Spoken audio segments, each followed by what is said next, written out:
This is beautiful. What is that, velvet? Peace and love is the key. You are now about to experience the J&J-Life podcast with your host, Reya'Sekhmet. But my name combines Rhea, which means a connection to Ra. J&J-Life podcast, please Smash that like button. Peace and love is Vicky.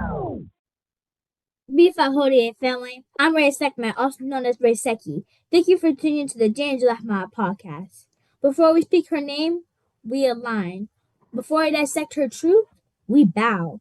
And before we critique the mass of integration, we honor the warrior who saw through it. So family, today we honor the legacy of the ancestor Fannie Lou Hamer, not as a footnote in civil rights history, but as a living code. Her voice wasn't just resistance, it was a revelation. Her body was a vessel battlefield and an altar. And her truth, woo, it was too raw for sanitized people of African democracy. Family, Fannie Lou Hamer, she was a bad sister. To me, her story feels like a perfect bridge as we transition from our multi-series into deeper Black African history. Because if we're going to talk about liberation, we must first honor those who lived it, bled for it, and refused to dilute it. So family, did you know Fannie Lou Hamer was born October 6, 1917 in Montgomery County, Mississippi.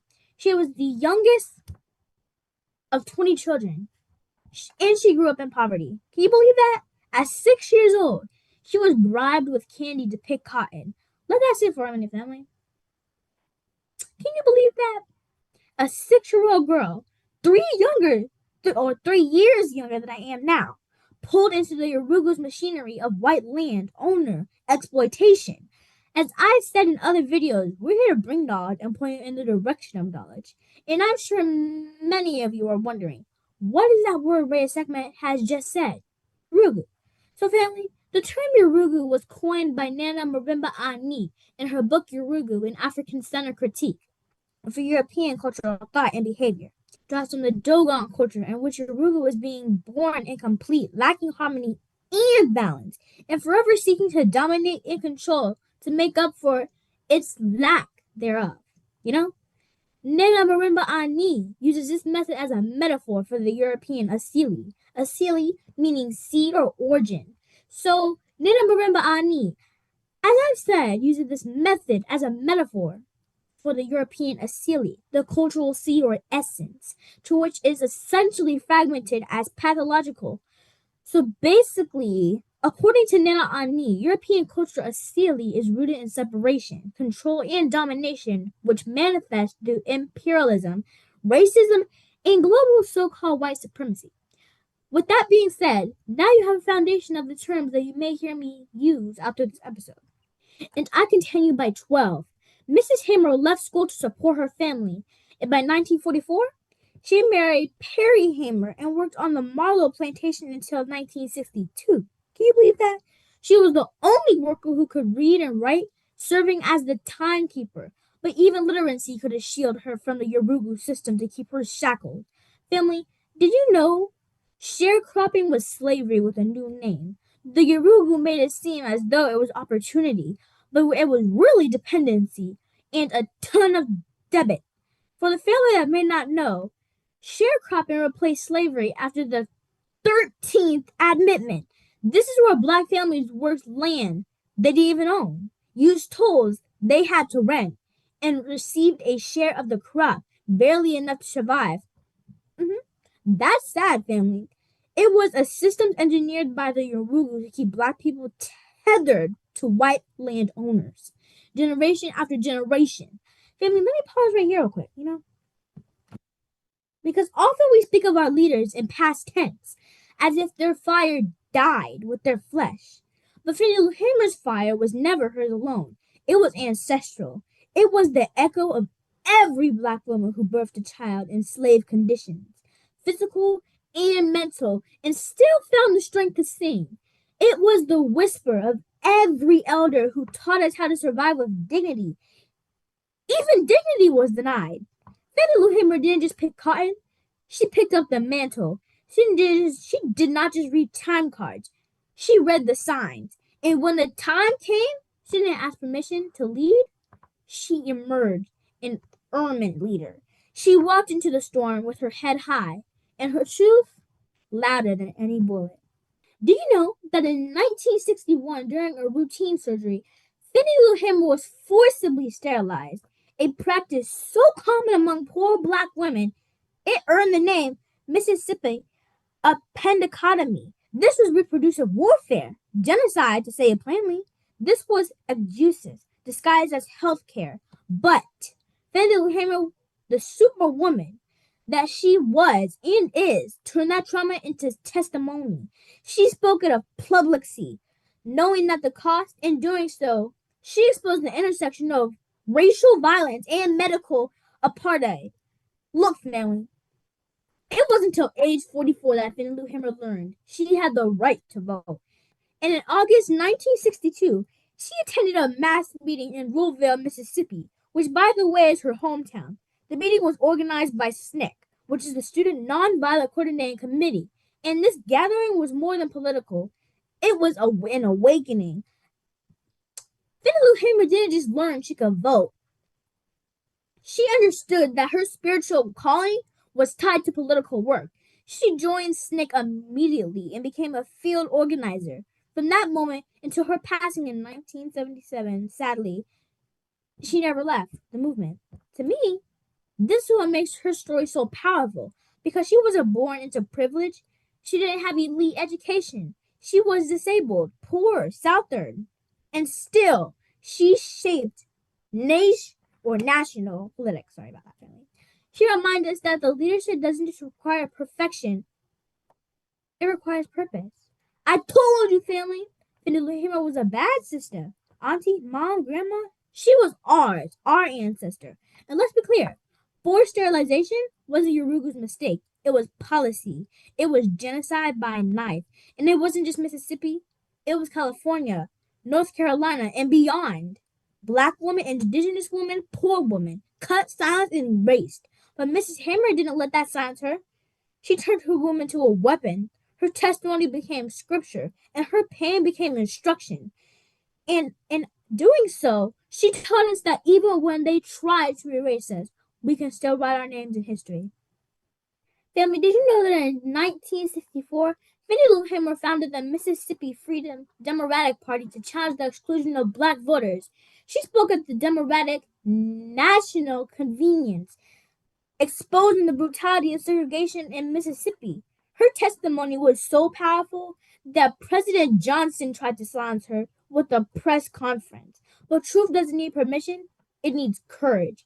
She helped organize Freedom Summer, bringing students from across the country to register black voters. You know? Mrs. Hamer risked her life. She was arrested, beaten, threatened, and still she stood. Did you know Fannie Lou Hamer, Victoria Gray, and Annie Devine became the first black woman to stand in Congress protesting the fraudulent Mississippi House election of 1964? Can you believe that? So, family, integration was never the goal. Liberation was. And Fannie Lou Hamer, she did not just fight against Urugu for Marxism. She fought for sovereignty, for land, for dignity, for the right to be whole without assimilation. Did you know Fannie Lou Hamer respected Malcolm X? She understood his clarity, his refusal to compromise. She said, I'm not fighting for a seat at the table. I'm fighting to build my own house.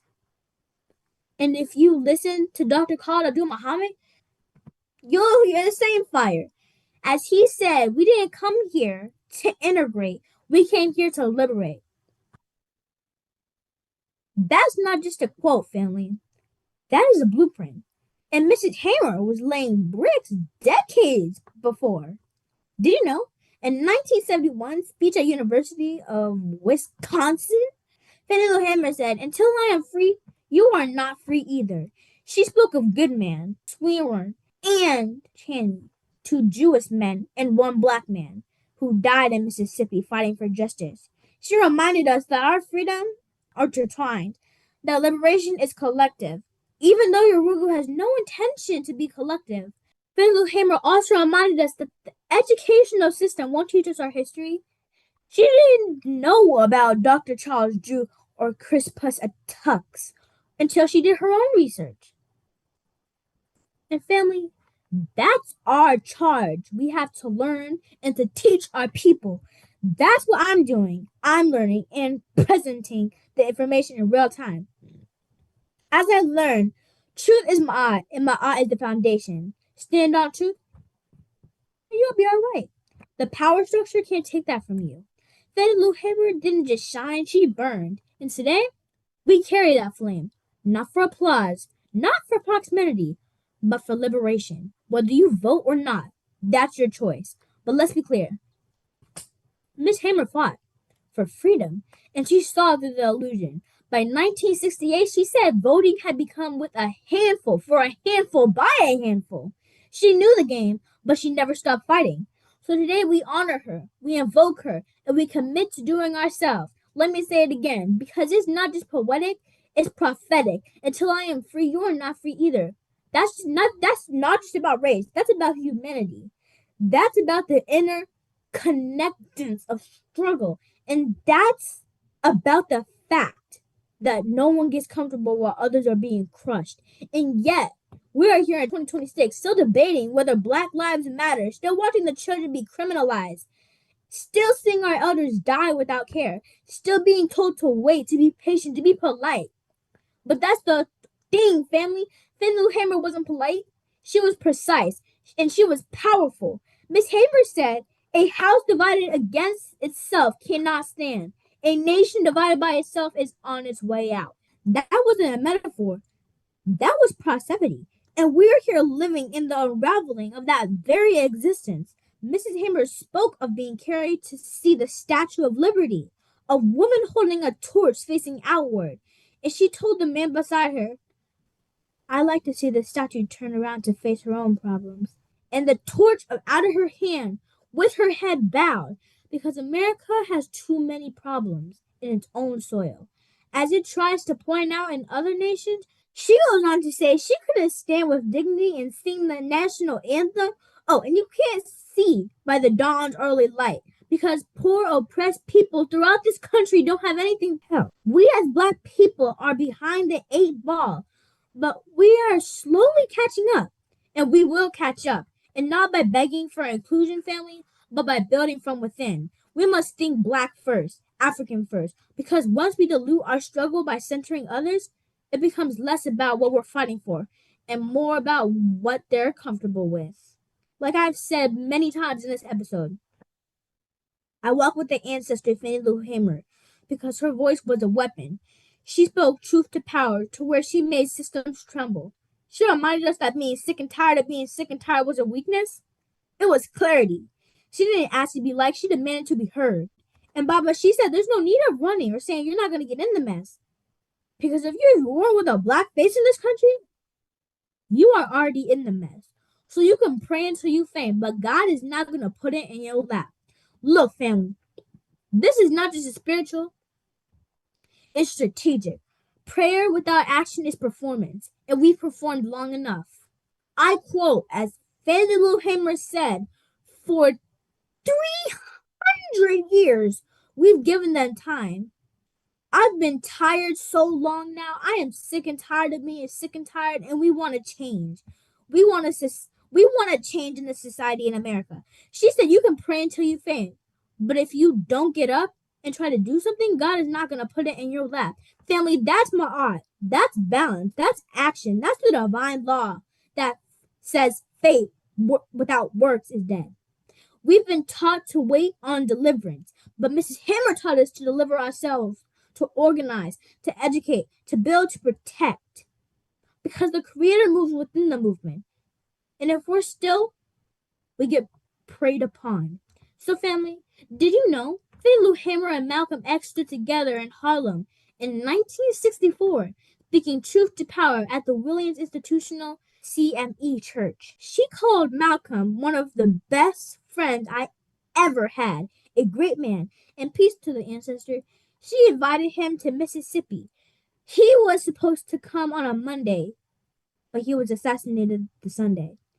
So their alignment was spiritual, political, and unapologetic. They both understood that freedom could not be gifted.